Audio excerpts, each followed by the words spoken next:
क्या आप जानते हैं गैस के गुब्बारे और भारत के संविधान के बीच क्या संबंध है?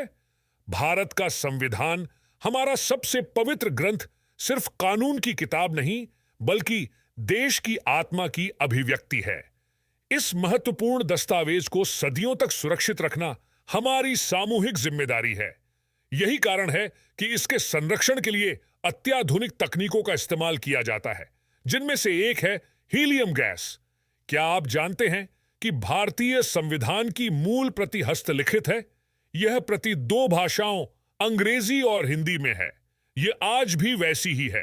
भारतीय संसद का पुस्तकालय में आज भी ये कॉपी हम देख सकते हैं।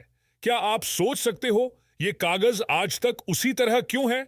हवा में मौजूद ऑक्सीजन, नमी और रोशनी पन्नों को भूरा बना सकती है, स्याही फीकी पड़ सकती है और कीड़े मकोड़े कागज को खा सकते हैं। इसलिए दस्तावेज को बचाने के लिए ऐसे वातावरण की जरूरत होती है जो इन हानिकारक तत्वों को दूर रखे।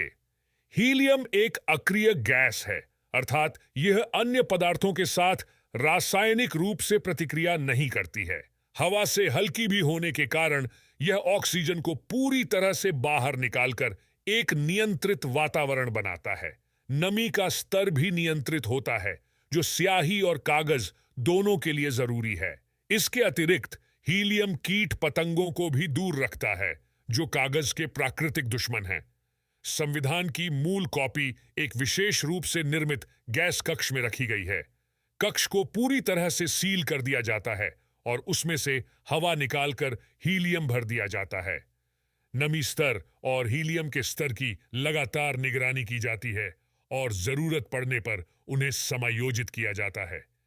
इस नियंत्रित वातावरण में संविधान सदियों तक सुरक्षित रह सकता है।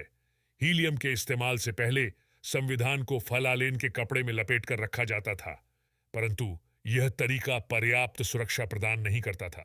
1974 में भारतीय राष्ट्रीय भौतिक प्रयोगशाला और गिट्टी संस्थान के सहयोग से एक अत्याधुनिक गैस कक्ष बनाया गया, जो संविधान के संरक्षण के लिए महत्वपूर्ण योगदान दे रहा है।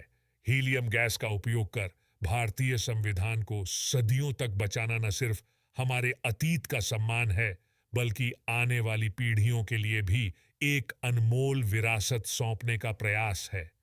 यह तकनीकी नवाचार का एक शानदार उदाहरण है, जो इतिहास को सुरक्षित रखने में मदद कर रहा है।